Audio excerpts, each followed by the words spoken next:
Hop, hop, hop, juste avant que tu regardes la vidéo, sache que tu as un cadeau spécial pour toi dans la description, mais seulement si tu regardes la vidéo jusqu'à la fin. Sinon, je t'interdis d'aller le chercher, ok? Allez, c'est parti. Le concept de la soirée, c'est un petit peu nouveau. On va un peu mettre en pratique ce qu'on a pu voir ces derniers temps. Le concept s'appelle Si t'es pauvre, c'est de ta faute. Ah, je vous l'avais dit, aujourd'hui, c'est sous le signe de la bonne humeur. Ce qu'on va faire, c'est qu'on va prendre des business ou des notions, des concepts de business qui ne marchent pas, ou qui sont pourris, ou qui sont sans rien, et on va se demander est-ce que c'est possible d'en faire des bécanes qui rapportent de la thune. Ok. Bienvenue tout le monde, j'espère que vous allez bien. Aujourd'hui, on va parler de comment transformer un business qui ne marche pas en business qui rapporte, ok? Donc si toi, tu as un business qui marche pas trop ou qui ne marche pas du tout et t'aimerais en faire un business tout simplement qui marche, qui te rapporte de l'argent, des revenus, etc. C'est de ça qu'on va parler aujourd'hui, ok?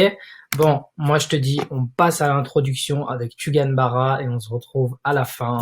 Donc c'est parti. En fait, c'est pas une chose préparée, donc c'est rien du genre, c'est pas un truc qu'on prépare en amont. Donc, ok, bah, boutique généraliste, Europe.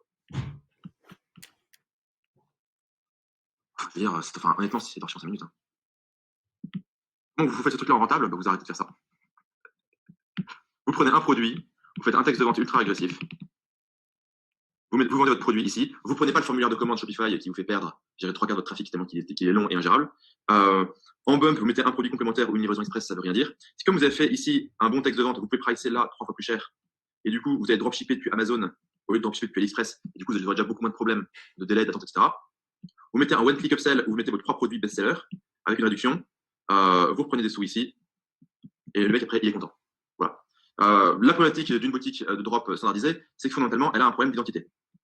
C'est que c'est une merde parmi d'autres, ce qui pose, ce qui fait que c'est compliqué d'aller gagner sa vie. Donc, si vous avez un problème d'identité, ce qu'il faut, c'est aller brander une story. Genre, vous pouvez expliquer, je sais pas, en fait, vraiment, ça peut être vraiment débile. Hein. Ça peut être expliquer, voilà, moi je m'appelle Steven, c'est moi qui fais cette boutique, voilà, je suis passionné par rien, du coup, mais c'est pas grave. Et du coup, vous pouvez parler de l'histoire. Vous pouvez parler de l'histoire de la boutique. Vous pouvez genre, juste vous demandez aux gens, vous préférez quel design. Et vous mettez genre 2 screenshots différents de design de la boutique. Et juste le client, vous dites vous préférez quel design. Une fois qu'il a acheté, vous envoyez un mail. D'ailleurs, si vous êtes client chez nous, je suis curieux de savoir vous préférez quel design. Et en fait, fondamentalement, l'opinion des gens, vous n'avez rien à foutre. L'opinion des gens, ça vaut pas grand chose en règle générale. Donc, vous n'avez rien à branler. Parce que vous posez la question aux gens, les gens ils font ah bon, on s'intéresse à moi, on pose une question, etc. Le mec il répond, il donne son avis. Je dirais son avis, c'est simple. J'avais un pote qui avait un stage, il bossait à la mairie du coin. Il y avait une boîte à idées où les citoyens, tu sais, les gens qui payent les impôts comme des cons là, les citoyens mettaient des idées. Et lui, une fois par semaine, son taf c'était de prendre la boîte à idées et d'aller la vider dans la poubelle. Là, c'est pas pareil. C'est que vous n'avez rien à foutre de l'opinion des mecs. Tout ce que vous voulez faire, c'est amener les personnes à se sentir impliquées dans l'évolution de ce business et donc de se souvenir de vous. Et une fois qu'elles sont impliquées, c'est beaucoup plus facile par la suite de leur envoyer des emails pour leur proposer autre chose. Donc soudainement, juste avec un email sur vous préférez quel design qui coûte rien à faire, vous pouvez créer un début de relation avec les gens et après par email, vous pouvez essayer de leur refourguer autre chose. Vous leur filez un coupon de réduction et vous avez fait du bif. Pareil, ici, par exemple, sur la page de remerciement, vous pouvez mettre un coupon, vous pouvez mettre des liens ici qui renvoient sur la page généraliste. Bon, fondamentalement, une grande partie de la bataille va se jouer au niveau du copywriting, ici. Voilà. Si vous faites ça correctement, vous gagnez des sous. Surtout, avec le copywriting, vous pouvez augmenter la valeur perçue et dropshipper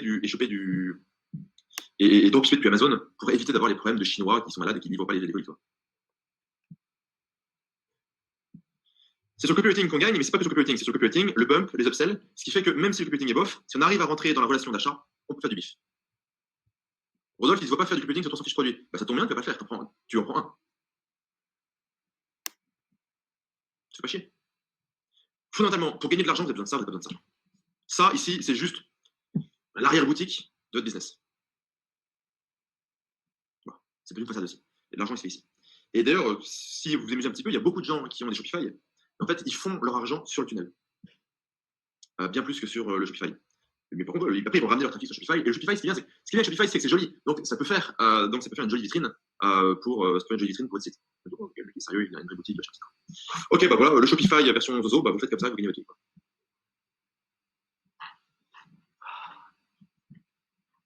Prochain business, un mec qui dit qu'il est maraîcher. Ok, il vend des fruits. Le mec qui est maraîcher, exactement, pardon, excusez-moi. Yumdi, tu produis tes propres fruits ou pas? Ok, Yumdi produit des fruits. Fruits et légumes, c'est ça? Bon, ok. Est-ce que c'est réglementé? Enfin, genre, c'est ok, tout est réglementé en France. Mais je dirais, fondamentalement, tu peux vendre ton concombre sur un Shopify ou pas? Ok. Bon, une nouvelle page. Il y a un mec comme ça aux US. Un mec qui a ramassé genre 100 millions du genre. Et c'est un putain de paysan. Pardon, un agriculteur, exploitant, enfin bref, c'est les bons. On s'en fout. Bref, le mec il plante des fruits, il vend ses fruits, c'est super. À la fin de la journée, on peut se marrer, c'est le seul mec qui a un boulot qui fait sens. Parce qu'il y a des temps qui courent, pour planter ses tomates et les bouffer. Dans pas longtemps, ça vaudra cher. Fondamentalement, ok, donc là, on a le mec avec sa ferme. Ok, sa ferme du bonheur. C'est vrai que ferme du bonheur, c'est un peu slogan, truc pédophile, mais c'est pas grave. Moi, j'irais brander ici le concept de la marque. En mode, c'est pas, je vends pas un putain de concombre, j'irais blablater autour de concombre. Alors, la problématique qu'on va avoir, c'est qu'en France, c'est comme tout ce qu'on met dans sa bouche ou dans un orifice est réglementé par l'État.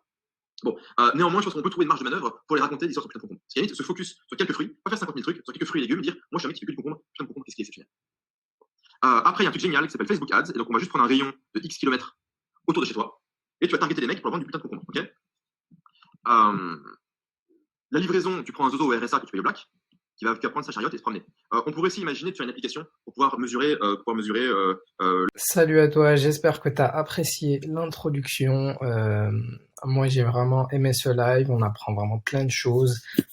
Pour rappel, on a vu comment changer un business qui ne marche pas en business rentable. Donc, en fait, il a donné plein d'exemples. Toi, tu as pu en voir un ou deux, je crois. Mais si tu regardes le live en entier, tu verras vraiment plein de solutions que tu pourras adapter en fait à ton business s'il marche pas ou s'il marche pas suffisamment. Ok. Quoi qu'il en soit, dis-moi toi ce que tu en as pensé de cette petite introduction. Est-ce que tu as aimé, est-ce que tu n'as pas aimé, est-ce que tu es d'accord avec ce qu'il dit ou pas? Et je te mets le lien pour regarder la suite de l'introduction. Je suis sûr que c'est un programme qui va te plaire. Voilà. Donc, quoi qu'il en soit, on arrive à la fin de la vidéo. Si t'aimes ce que je fais, les vidéos que je produis, n'hésite pas à lâcher un pouce bleu et à t'abonner à la chaîne. Et tu as un cadeau spécial pour toi qui a regardé la vidéo jusqu'à la fin dans la description. Allez, ciao!